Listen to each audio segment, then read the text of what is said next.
नमस्कार स्टूडेंट्स, आज के इस वीडियो में हम देखेंगे द इंडियन पार्लियामेंट का क्वेश्चन एंड आंसर। तो देखिए यहाँ पे क्वेश्चन 1 क्या है, complete the following sentences by choosing the correct option. इसमें फर्स्ट है candidates to the Lok Sabha are elected through, क्या आएगा इसमें, टेरिटोरियल कॉन्स्टिट्यूएंसीज। ओके, फिर नेक्स्ट इंडियाज, इसमें क्या लिखोगे, vice president is the ex officio chairman of the Rajya Sabha.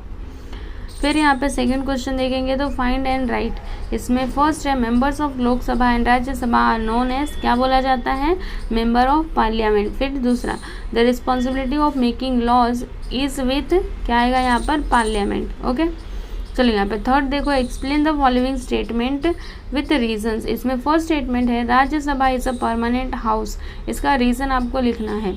तो चलो देखते हैं, फर्स्ट पॉइंट इसमें है कि Rajya Sabha is never dissolve completely, मतलब राज्यसभा कभी भी पूरा डिसॉल्व नहीं होता है, समझ में आ रहा है, इसलिए तो इसको परमानेंट हाउस कहा जाता है, ये कभी भी डिसॉल्व नहीं होता है।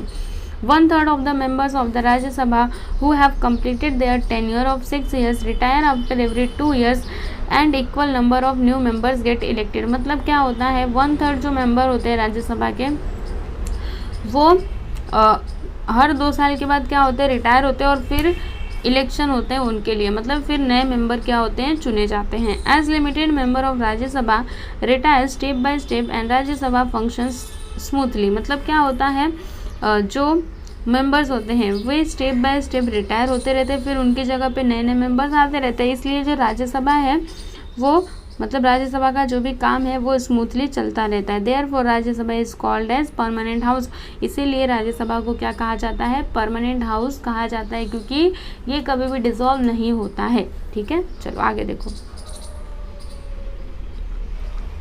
Lok Sabha is known as the first house, तो इसका आंसर देख लो, यहाँ पर लिखा हुआ है Lok Sabha is the lower and the first house of the parliament of India, ये फर्स्ट एंड लोअर हाउस है।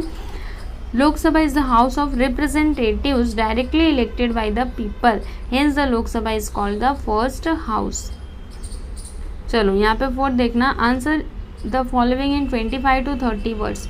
इसमें फर्स्ट है how are members of the Lok Sabha elected, तो इसका आंसर देखो, मतलब इस क्वेश्चन का मतलब क्या हुआ कि लोकसभा के जो मेंबर्स होते हैं वो कैसे इलेक्ट किए जाते हैं। तो देखो यहाँ पे इसका answer, the members of the Lok Sabha are elected directly by people from territorial constituencies. The tenure of Lok Sabha is 5 years, the election takes place after every 5 years। ये होने के बाद नेक्स्ट देखो, explain the functions of the speaker of Lok Sabha, तो इसका answer देख लेना, the speaker has to conduct the business of Lok Sabha in unbiased manner. The speaker takes care of the rights and privileges of the members of Lok Sabha. The speaker has to maintain the decorum and dignity of Lok Sabha as well as interpret the rules of daily functioning and working of Lok Sabha।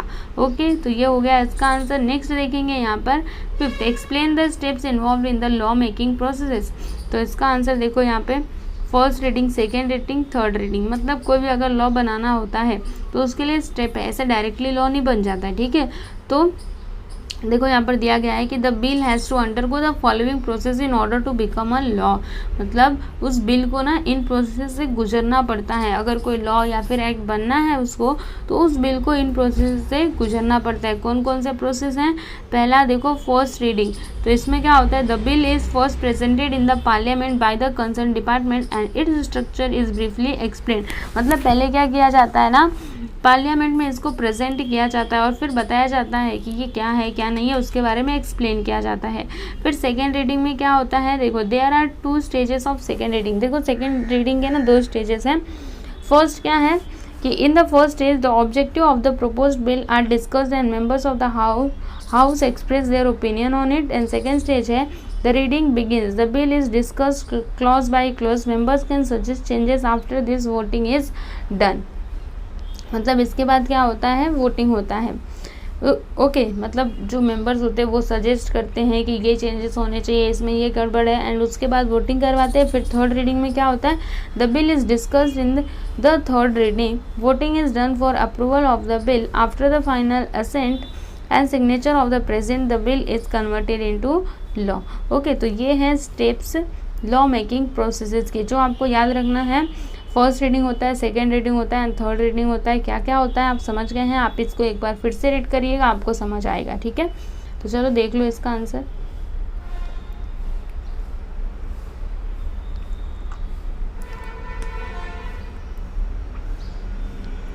तो यहाँ पर हमने second chapter the Indian parliament का question answer complete कर लिया।